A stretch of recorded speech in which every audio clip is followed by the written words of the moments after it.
premier roi de France de la maison de Bourbon, Henri IV, dit le Grand, est le fils de Jeanne d'Albret, reine de Navarre et figure importante du protestantisme français, et d'Antoine de Bourbon, premier prince du sang, catholique. Né à Pau, le jeune Henri passe une partie de sa petite enfance dans la campagne de son pays, au château de Coarraze, avant de rejoindre la cour de France, où son rang l'appelle naturellement. Malgré le désaccord de ses parents sur le choix de sa religion, il est baptisé catholique à sa naissance. Mais, instruit selon les préceptes de la réforme calviniste par sa mère, c'est en huguenot qu'il s'implique dans les premières guerres de religion. À 19 ans, à la mort de sa mère, il devient roi de Navarre et épouse Marguerite de Valois, fille d'Henri II et de Catherine de Médicis.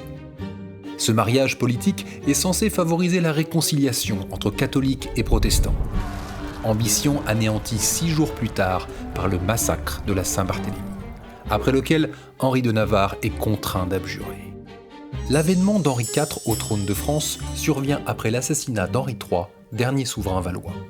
Commence alors pour le roi de France et de Navarre, âgé de 36 ans, une longue reconquête de son royaume pour être reconnu légitime par l'ensemble des partis. Il poursuit la guerre contre la Ligue, se convertit définitivement au catholicisme après 5 changements de religion et signe l'édit de Nantes qui met fin à plus de 3 décennies de guerre de religion.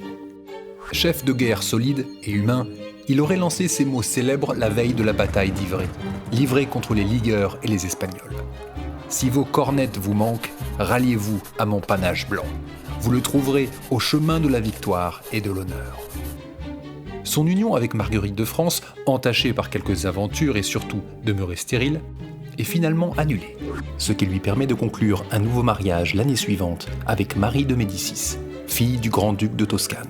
Celle-ci donne rapidement naissance au dauphin, le futur Louis XIII, puis à 5 autres enfants. Soucieux d'embellir les résidences royales, le souverain mène d'importants travaux au Louvre ou encore à Fontainebleau, ainsi que de nombreux projets d'urbanisme. La fin de son règne est néanmoins marquée par de nouvelles tensions intérieures et extérieures au royaume. Et à l'instar de son prédécesseur, Henri le Grand meurt poignardé par le catholique fanatique François Ravaillac en plein Paris.